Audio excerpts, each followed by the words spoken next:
Bonjour les amis, du coup aujourd'hui je vous apporte une nouvelle vidéo dans la continuité de mes leçons d'anglais pour les francophones. Et aujourd'hui on va aborder le sujet des adjectifs possessifs.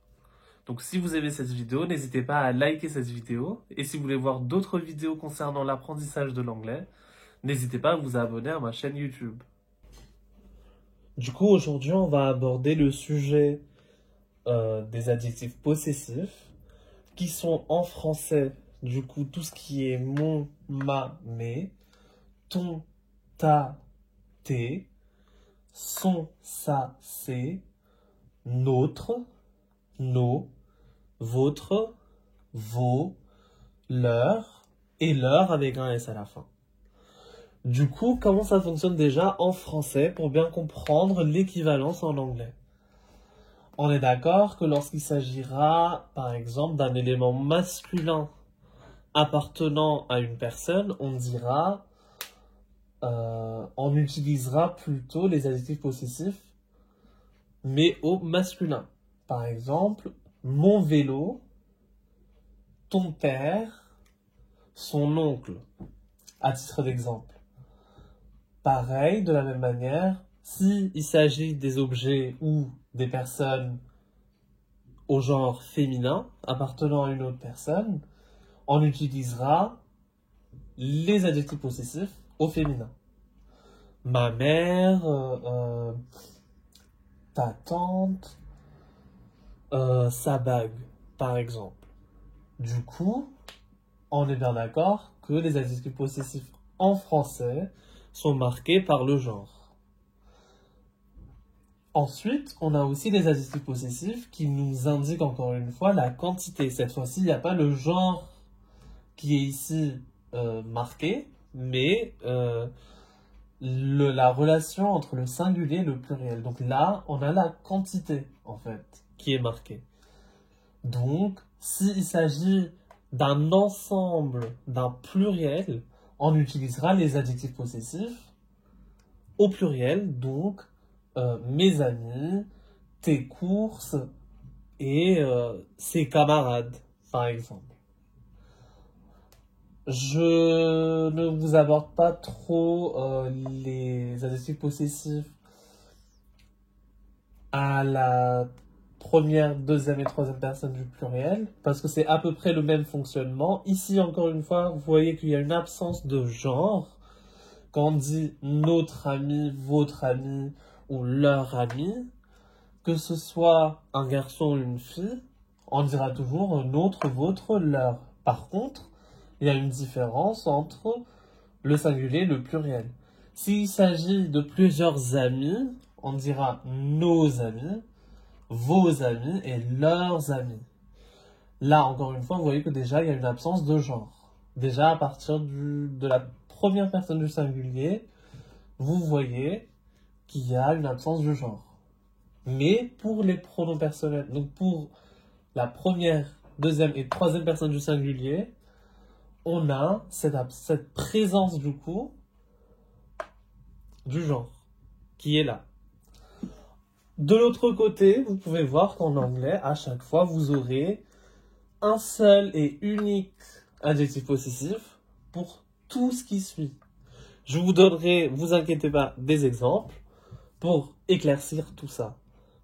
Donc, ça veut dire que tout ce qui est adjectif possessif mon, ma, mes deviendra tout simplement my. Ça veut dire quoi? Ça veut dire que mon père deviendra my father. Je vais le noter également. My father, qui est normalement un nom masculin en français et du coup qui prendra l'adjectif possessif au masculin, mais en anglais, il n'y a pas de différence. Pour ma mère, ça sera toujours my, suivi du nom donc mother. Et puis mes amis, en anglais, ça ne changera absolument pas, ça ne prendra pas la marque du pluriel, ça sera toujours my friends.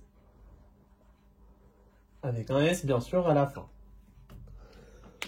Alors, Comment expliquer cela? C'est qu'en fait, à chaque fois, vous avez un adjectif possessif qui correspond du coup au sujet qui est je ici. Donc, moi, c'est le mien du coup. Pareil, pour la deuxième personne du singulier, on aura, par exemple, ton sac, your bag. Pour ta trousse, your pencil box. Et pour tes amis, on va encore prendre les amis comme exemple. Tes amis, your friends. Alright? Toujours avec un S. Donc le fonctionnement est très simple. Je vous ai donné 2 exemples ici. C'est valable pour tous les autres adjectifs possessifs correspondant à chaque fois à des sujets différents. Donc, my father, your bag, his uncle. Petite particularité avec la troisième personne du singulier, je vous ai noté his, qui correspond au sujet he, donc masculin. Le sujet est masculin, retenez-le bien. Donc pour he, quelque chose qui appartient à un homme ou un garçon, ça sera his. Pour une fille, ça sera her. Pour un objet inanimé ou bien un animal, ça sera it. Par exemple, si vous avez un chat et il a par exemple ses affaires ou son pull par exemple, its sweater. Ça sera its sweater.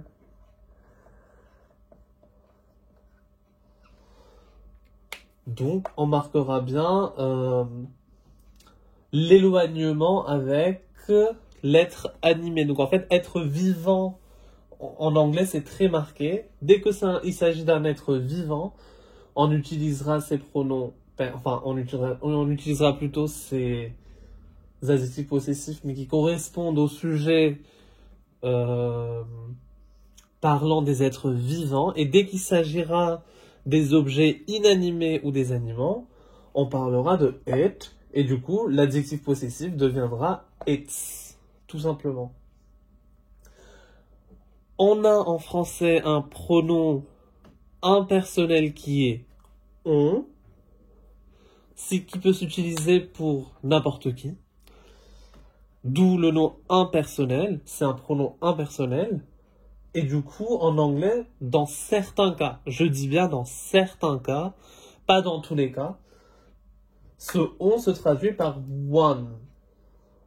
One, c'est quelqu'un, par exemple. Du coup, aussi le chiffre one, 1, il s'agit bien de quelqu'un. Et donc, pour l'adjectif possessif, vous pouvez aussi avoir one's sweater. Mais on verra plus tard que l'usage courant de one's est quand même plus rare. On se contentera de its, his or her, dans la plupart des cas. Du coup, avec notre et nos, ça sera toujours our, le même fonctionnement que les autres pronoms personnels. On aura our bag ou our bags, s'il y en a plusieurs, un sac pour chacun. Donc, our bags, our ne prend pas de S, our ne change pas, your, c'est le même fonctionnement, et their, c'est le même fonctionnement. Vous pouvez garder ces exemples-là pour vous éclaircir la lanterne. Et vous pouvez appliquer les mêmes exemples avec tous les pronoms, avec tous les adjectifs possessifs. Faites bien attention à l'orthographe, T-H-E-I-R. Je devrais appeler en anglais du coup, parce que vous connaissez maintenant l'alphabet anglais. T-H-E-I-R, c'est l'adjectif possessif. Donc, adjectif possessif. Quand il s'agit de là-bas, ça va être T-H-E-R-E. Et quand on dit il y a, there is. Donc, ce there s'écrit T-H-E-R-E. À ne pas confondre. Quand il s'agit de l'adjectif possessif, c'est bien T-H-E-I-R. Donc, si on récapitule, mon, ma, mes deviendra my. Ton, ta, tes deviendra your. Son, sa, ses deviendra his, her ou its. Et ça dépend du sujet. De qui on parle. À qui appartient le nom qui viendra après. Par exemple, le pull, le pull appartient à quelle personne du coup? Si c'est une fille, on dira her sweater. Si c'est un garçon, on dira his sweater. Si c'est un chien, on dira its sweater. Et puis, si on parle d'un inconnu ou si on parle en général, pas forcément de quelqu'un spécifiquement, on dira one sweater. On devrait laver régulièrement nos pulls. Et ben, one should wash one sweater regularly. On parlera de ça en détail. Ne vous inquiétez pas pour ça. Si vous avez des questions, du coup, n'hésitez pas à me les poser dans les commentaires. Pour notre et nos, ça deviendra our. Il y a bien deux prononciations. Our comme l'heure aussi, avec un H au début. Ça a la même prononciation. Our et our. Il y a des gens qui prononceront ça are, qui est aussi correct. Il n'y a rien, enfin, il n'y a pas de prononciation fausse. C'est our ou are. Vous pouvez prendre l'une ou l'autre, comme vous voulez. Votre et vos deviendra your. Leur et leur avec un S deviendra their. Du coup, c'était tout pour aujourd'hui, pour les adjectifs possessifs. Du coup, c'était tout pour aujourd'hui, pour les adjectifs possessifs. Alors, si cette vidéo vous a plu, n'hésitez pas à liker cette vidéo et puis abonnez-vous à ma chaîne pour voir d'autres vidéos concernant l'anglais. Et je vous ai réservé une petite surprise. Si vous voulez améliorer votre anglais, bientôt il y aura des vidéos pour les anglophones, pour l'apprentissage du français. Donc vous pouvez toujours continuer à regarder ces vidéos également. Et puis n'hésitez pas à vous abonner à ma chaîne YouTube également. Je vous dis à la prochaine du coup avec une nouvelle vidéo.